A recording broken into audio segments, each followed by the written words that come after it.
এর ওপর, বাট আগে হলে আমি ওটা ক্লিন করে দিতে পারি, অনলি ফর দ্যাট রিজন। তো আমি যখন এটা লাগাচ্ছি, ওই আইব্রো কাটিংয়ের কনসিলারটা লাগাচ্ছি, তখন আমি ওতে একটুখানি অয়েল বেস প্রাইমারটা আরেকটু দিয়ে দিয়েছি, যাতে আমার ব্লেন্ডিং করতে অনেকটা সুবিধা হয় আর ব্যাপারটা সেট হতেও একটু সুবিধা হয়। আমি হালকা আরেকটা কনসিলার দিয়ে একটু ব্লেন্ড করে নিয়ে আমি হালকা একটু পাউডার দিয়ে দিয়েছি, বিকজ আমি আজকে করছিলাম একটু নিউডের ওপর স্মোকি আইস টাইপের। তো দিদিভাই বেঁচেছিল ওরকম টাইপেরই আইসটা চাই দিদিভাই, তাই জন্য দিদিভাই যেরকম বললাম সেরকমই করলাম।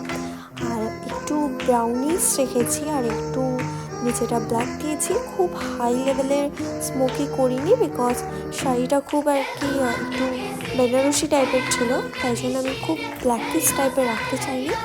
আর আমি একটু গ্লিটার অ্যাড করছি, দিদিভাই তো প্রথমে বলছিল গ্লিটার অ্যাড করিস না, বাট